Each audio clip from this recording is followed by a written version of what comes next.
आप पर इल्ज़ाम भी लगे हैं कि ज़मीन के मामले में, इस मामले में एक एडवोकेट साहब हैं, उन्होंने ओपनली कहा कि आप मुझसे आकर डिबेट कीजिए, ये जगह कविंदर गुप्ता साहब की है, उनके फादर साहब की है।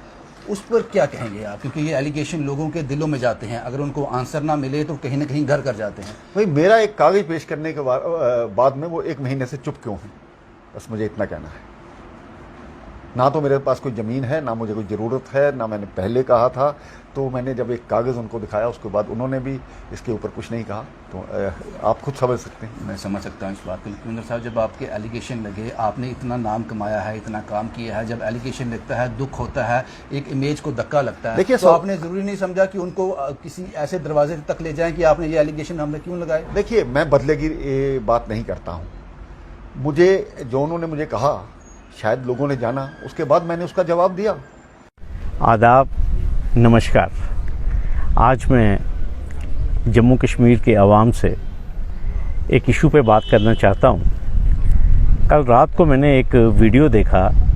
स्टेट सेंटिनल एक न्यूज़ पोर्टल है जिसमें हमारे एक वरिष्ठ पत्रकार हैं रविंदर सिंह जी, वो हमारे भूतपूर्व उप मुख्यमंत्री कविंदर गुप्ता सन ऑफ श्री बिंद्राबन गुप्ता जी से बात कर रहे थे।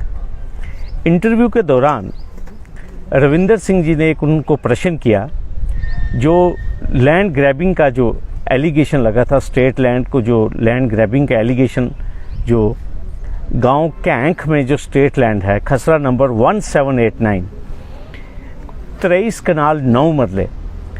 तो वो क्वेश्चन किया सहाफ़ी ने कविंदर गुप्ता जी से। तो कविंदर गुप्ता जी कहते हैं कि मैंने कोई कागजात वगैरह दिखाए, और उन कागजात के बाद जिसे कहते हैं कि जिन्होंने एलिगेशन लगाए वकील साहब ने, वो आज 30 दिनों से खामोश हैं। तो इशारा उन्होंने कुछ ऐसा दिया जो मैंने भी महसूस किया कि जैसे उनको किसी ने क्लीन चिट दे दी है, और या शायद कोई सुलू गुलू हो गया हुआ है, या he has succeeded in silencing my voice. मैंने उस वीडियो को गौर से देखा क्योंकि पब्लिक डोमेन में ये वीडियो है, और उन्होंने ये भी इशारा दिया कि मुझे लोगों ने कहा कि कोई मैं बदला लेने की भावना नहीं रखता हूँ, क्योंकि जो सहाफ़ी उन्होंने कहा कि आपने कोई उनको कोर्ट का इशारा दिया कि आपने उनको कहीं ड्रैग करना चाहिए था किसी फोरम में।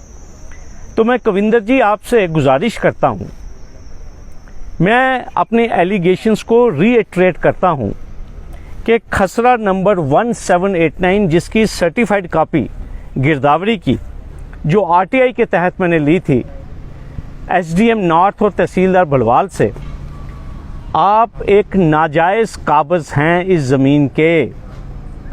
और ये गिरदावरी जो है साल 2010 से लेकर फरवरी 2017 तक आपका कब्ज़ा नाजायज़ इसके ऊपर दर्ज है।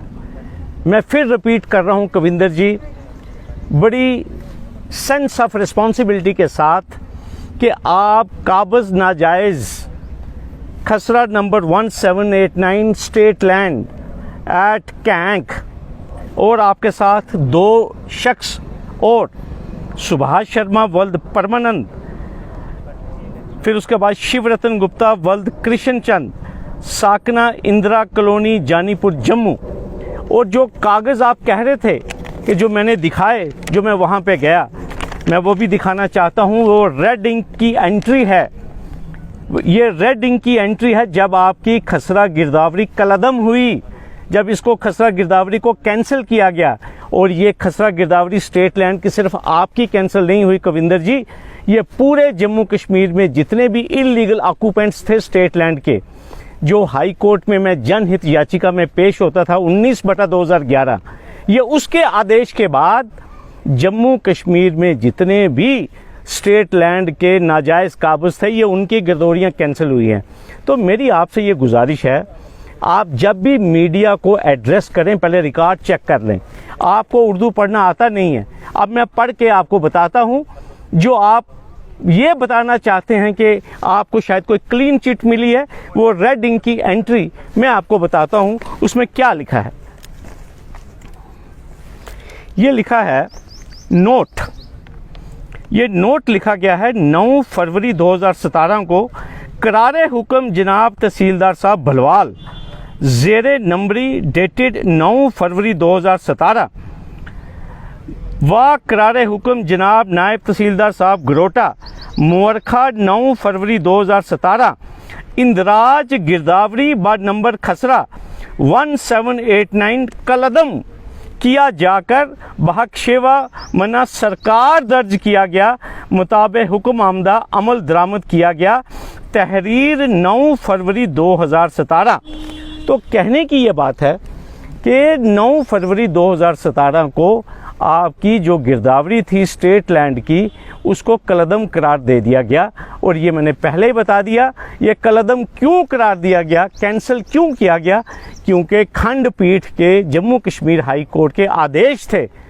लिहाजा मैं आपसे फिर गुजारिश करूंगा कविंदर जी कि आवाम को गुमराह ना करें।